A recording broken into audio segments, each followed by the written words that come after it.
Line Kashmir honey. அழகும் வாசனையும் கமழும் காஷ்மீர் லயன் காஷ்மீர் ஹனி. அசல் தேன் அசந்தேன். இனிமே கண்ணை மூடிட்டு கடலை எண்ணெய் வாங்கலாம். ஏன்னா மந்த்ரா கடலை எண்ணெய் இதயத்தின் தயாரிப்பு. வறுக்க பொரிக்க ஏன் எல்லா சமையலுக்கும் மந்த்ரா தான். மந்த்ரா கடலை எண்ணெய், அபார ருசி, ஆரோக்கியமான உடல் நலம். வணக்கம். செய்தி சுருக்கம். காரில் கருகிய 4 சடலங்கள். கேரளாவைச் சேர்ந்த குடும்பமா? விபத்தா சதியா? பரபரப்பு தகவல்கள். நெல்லை மாவட்டம் திசையன்விளை காவல் நிலைய எல்லைக்கு உட்பட்ட ஆத்தங்கரை பள்ளிவாசல் செல்லும் சாலையில் கார் ஒன்று தீப்பற்றி எரிந்து கிடப்பதாக இன்று காலை திசையன்விளை போலீசாருக்கு தகவல் கிடைத்தது. தகவலின் பேரில் சம்பவ இடத்திற்கு போலீசார் விரைந்து சென்றனர். கார் முற்றிலும் உருக்குலைந்த நிலையில் எரிந்து கிடப்பதை கண்டனர். காருக்குள் 4 பேர் கருகிய நிலையில் பிணமாக கிடந்தனர். அவர்கள் ஒரே குடும்பத்தைச் சேர்ந்தவர்களாக இருக்கலாம் என சந்தேகிக்கப்படுகிறது. சுற்றுவட்டாரத்தில் வசிக்கும் மக்களிடம் போலீசார் நடத்திய விசாரணையில் வெளிவந்த தகவல்கள் வருமாறு: கார் விபத்துக்குள்ளான காரணத்தினால் தீப்பற்றி எரிந்திருக்கலாம் என அக்கம்பக்கத்தினர் கூறினர். சந்தேகத்திற்கிடமான வகையில் எந்த சம்பவமும் நடக்கவில்லை எனவும் அப்பகுதி மக்கள் கூறினர். எனினும் காரில் இருந்தவர்கள் யார், அவர்கள் எந்த ஊரைச் சேர்ந்தவர்கள் என்பது குறித்த அதிகாரப்பூர்வ தகவல்கள் இன்னும் உறுதிப்படுத்தப்படவில்லை. இறந்து கிடந்தவர்கள் ஒரு பெண், ஒரு குழந்தை, 2 ஆண்களாக இருக்கலாம் என போலீசார் தெரிவித்தனர். இது தற்செயலாக நடந்த விபத்தா அல்லது வேறு ஏதேனும் பின்னணி காரணங்கள் உண்டா என்ற கோணங்களில் போலீசார் விசாரணையை முடுக்கிவிட்டுள்ளனர். இந்த சம்பவத்தின் பின்னணியில் கொலைச்சதி ஏதேனும் உண்டா என்ற கோணத்திலும் போலீசார் விசாரணையை முடுக்கிவிட்டுள்ளனர். சம்பவ இடத்திற்கு தடயவியல் நிபுணர்கள் வந்து காரின் பாகங்கள் மற்றும் அங்குள்ள தடயங்களை சேகரித்து ஆய்வு செய்து வருகின்றனர். மோப்பனாய் ரிக்கி வரவழைக்கப்பட்டது. அது மோப்பம் பிடித்தபடி இங்கும் அங்கும் ஓடியது. யாரையும் கவிப்பிடிக்கவில்லை. திசையன்விளை போலீசார் வழக்கு பதிவு செய்து காரின் பதிவு எண்ணை வைத்து உரிமையாளர் யார், அதில் பயணித்தவர்கள் யார் என்பன போன்ற விவரங்களை கண்டறியும் பணியில் ஈடுபட்டுள்ளனர். கார் எரிந்து கிடந்த இடத்திலிருந்து சற்று தொலைவில்தான் பிரபலமான ஆத்தங்கரை பள்ளிவாசல் உள்ளது. இந்த பள்ளிவாசலுக்கு கேரளாவிலிருந்து ஏராளமானோர் தினமும் வந்து செல்வர். இந்துக்களும் வருவது வழக்கம். எனவே இறந்து கிடந்தவர்கள் கேரளாவைச் சேர்ந்தவர்களா என்ற கோணத்திலும் விசாரணை நடக்கிறது. எரிந்த காரில் 4 சடலங்கள் கிடந்த சம்பவம் நெல்லை மக்களுக்கு காலையிலேயே பெரும் அதிர்ச்சியை கொடுத்துள்ளது. விரிவான விசாரணைக்கு பிறகே இந்த சம்பவத்தின் முழுமையான பின்னணி தெரியவரும் என திசையன்விளை போலீசார் தெரிவித்தனர். உடல் உறுப்பு திருடும் ஆட்சி, எடப்பாடி பழனிசாமி ஆவேசம். தூத்துக்குடியில் +2 மாணவி பாலியல் பலாத்காரம் செய்து கொல்லப்பட்ட சம்பவம் தமிழ்நாட்டை உலுக்கியுள்ளது. தமிழ்நாட்டில் தொடர்ந்து நடைபெற்று வரும் பாலியல் வன்கொடுமைகள் மற்றும் போதைப் பொருட்கள் புழக்கத்தை கட்டுப்படுத்த தவறிய திமுக அரசை கண்டித்து அதிமுக தலைமையிலான தேசிய ஜனநாயக கூட்டணி கட்சிகள் சார்பில் இன்று தமிழ்நாடு முழுவதும் ஆர்ப்பாட்டம் நடைபெற்றது.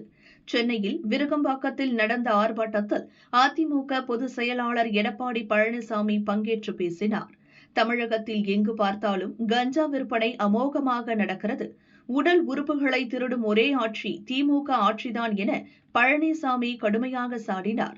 திமுக ஆட்சியில் 24,000 கோடி ரூபாய் அளவுக்கு டாஸ்மாகில் ஊழல் நடந்துள்ளதாகவும் அவர் குற்றம் சாட்டினார். போலீஸ் ஏவல் துறையாக செயல்படுகிறது. தமிழகத்தில் யாருக்கும் பாதுகாப்பு இல்லை எனவும் அவர் கூறினார். திருநெல்வேலியிலே 9ஆம் வகுப்பு படிக்கின்ற மாணவிகள் பள்ளியிலே மது அருந்தக்கூடிய காட்சி எவ்வளவு வேதனையாக ஒரு சம்பவம் என்பதை நாம் எண்ணி பார்க்க வேண்டும். நம்முடைய குழந்தையுடைய எதிர்காலத்திற்காக பள்ளிக்கு அனுமதிக்கின்றோம். ஆனால் இந்த விடியா திமுக ஆட்சியிலே படிக்கிற காலத்திலே பள்ளியிலே மாணவிகள் மது அருந்துகின்ற காட்சி பத்திரிகையிலும் ஊடகத்திலும் வருகின்றது. ஒரு வேதனையான சம்பவம். அதை பற்றியெல்லாம் இந்த அப்பா ஸ்டாலின் கவலைப்படுவதாக தெரியவில்லை. இன்றைக்கு தமிழகத்தில் உளவுத்துறை இருக்கின்றதா என்று மக்கள் கேட்கின்ற நிலைக்கு உளவுத்துறையுடைய செயல்பாடு செயலிழந்து இருக்கின்றது. இப்படிப்பட்ட சம்பவங்கள் நடைபெறுகின்ற பொழுது, போதைப் பொருள் விற்பனை அதிகரிக்கின்ற பொழுது அரசுக்கு உரிய முறையிலே தெரிவித்து அந்த உளவுத்துறை செயல்பட்டு இருக்க வேண்டும். ஆனால் தமிழகத்தில் இருக்கின்ற உளவுத்துறை திரு கருணாநிதி குடும்பத்திற்கு, ஸ்டாலின் குடும்பத்திற்கு ஏவல் செய்கின்ற உளவுத்துறையாகத்தான் பார்க்கப்படுகிறது. ஆதவர்ஜுனாவுக்கு ரஜினிகாந்த் எச்சரிக்கை. அரசியலுக்கு வரக்கூடாது என ரஜினிகாந்தை திமுக மிரட்டியது. அதனாலேயே அரசியலுக்கு அவர் வரவில்லை என சென்னையில் நடந்த கூட்டத்தில் தாவிக நிர்வாகி ஆதவர்ஜுனா பேசியிருந்தார். இது தொடர்பாக ரஜினிகாந்த் பரபரப்பு அறிக்கை வெளியிட்டுள்ளார். ஆதவர்ஜுனா என்னை பற்றி கூறிய கருத்து உண்மைக்கு மாறானது. காலம் பேசாது, ஆனால் காத்திருந்து பதில் சொல்லும் என ஆதவர்ஜுனாவுக்கு ரஜினிகாந்த் எச்சரிக்கை விடுத்துள்ளார். ஆதவர்ஜுனாவின் அவதூறு கருத்தை கண்டித்து தனக்கு ஆதரவாக குரல் கொடுத்த அனைத்து கட்சி தலைவர்களுக்கும் ரஜினி நன்றி கூறியுள்ளார்.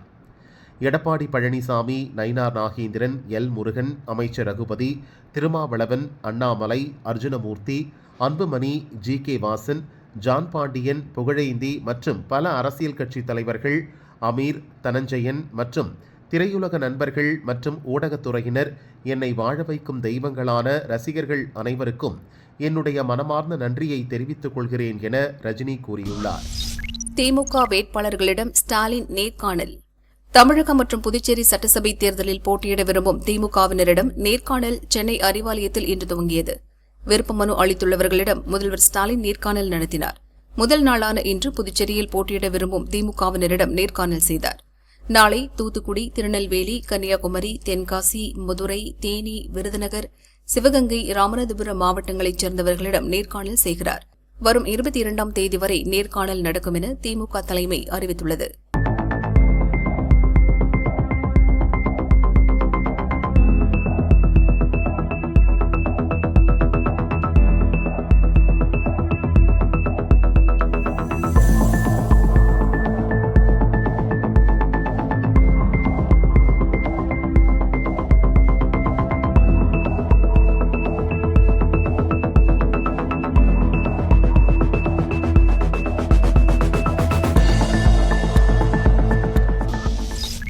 எனக்கே பக்பக்குன்னு இருக்கு, நீ வேற ஏன்பா பீதியை கிளப்புற? செந்தில் பாலாஜியிடம் சிபிஐ தீவிர விசாரணை. கரூரில் கடந்த ஆண்டு செப்டம்பர் 27ஆம் தேதி விஜய் பிரச்சார கூட்டத்தில் பேசிய போது நெரிசல் ஏற்பட்டு 41 பேர் இறந்தனர். இந்த சம்பவம் தொடர்பாக சிபிஐ விசாரணை நடத்தி வருகிறது. தவிக தலைவர் விஜய் 3 முறை டில்லி சிபிஐ அலுவலகத்தில் ஆஜரானார். அவரிடம் ஒவ்வொரு முறையும் பல மணி நேரம் விசாரணை நடத்தப்பட்டது.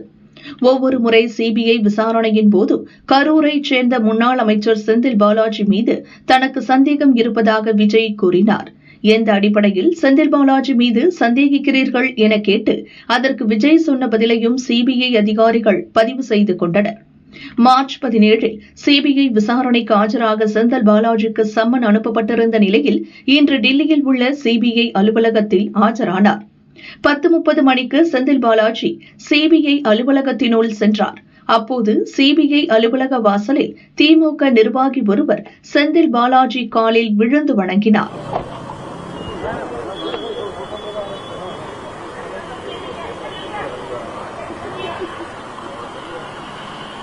அதன் பிறகு அலுவலகத்தினுள் சென்ற செந்தில் பாலாஜியிடம் சிபிஐ அதிகாரிகள் விசாரணையை துவங்கினர். அதிகாரிகளின் கேள்விகளுக்கு செந்தில் பாலாஜி பதிலளித்து வருகிறார். சிபிஐ சம்மன் அனுப்பியது பற்றி செந்தில் பாலாஜி சில நாட்களுக்கு முன் விமர்சனம் செய்திருந்தார். கூட்டம் நடத்தியது தவிக. அப்படி இருக்க எந்த அடிப்படையில் சிபிஐ எனக்கு சம்மன் அனுப்பியது என தெரியவில்லை என்றார்.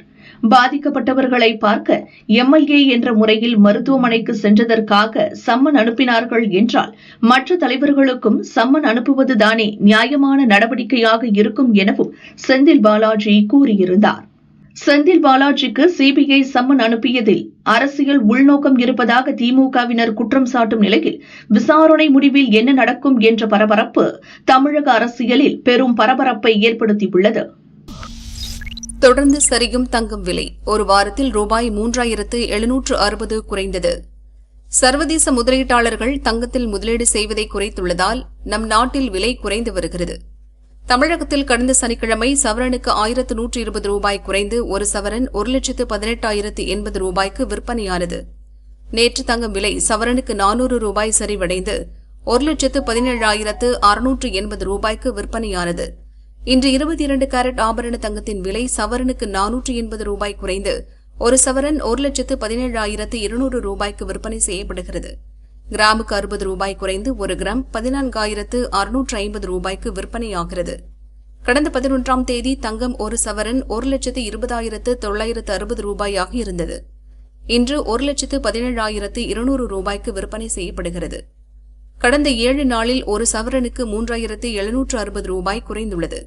வெள்ளி விலை கிராமுக்கு 4 ரூபாய் உயர்ந்து 1 கிராம் 280 ரூபாய்க்கும், கிலோவுக்கு 4000 ரூபாய் உயர்ந்து 1 கிலோ 2,80,000 ரூபாய்க்கும் விற்பனை செய்யப்படுகிறது.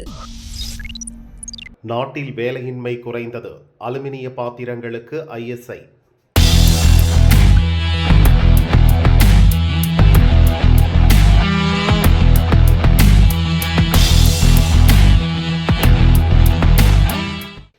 நாட்டில் வேலையின்மை கடந்த மாதம் 4.90% சற்றே குறைந்துள்ளது என மத்திய புள்ளியியல் அமைச்சகம் வெளியிட்டுள்ள தரவுகளில் தெரிவிக்கப்பட்டுள்ளது. இது முந்தைய ஜனவரி மாதத்தில் 5% இருந்தது. பெண்களிடையே வேலையின்மை ஜனவரியில் 5.60% இருந்த நிலையில் பிப்ரவரியில் 5.10% குறைந்துள்ளது. ஆண்கள் பிரிவில் வேலையின்மை 4.80% மாற்றமின்றி இருந்தது. கடந்த மாதம் நாட்டின் நகர்ப்புறங்களில் வேலையின்மை 6.60%, கிராமப்புறங்களில் 4.20% பதிவாகியுள்ளது. நகர்ப்புற வேலையின்மை கடந்த ஜனவரியில் 7% இருந்த நிலையில் கடந்த மாதம் முன்னேற்றம் கண்டுள்ளது.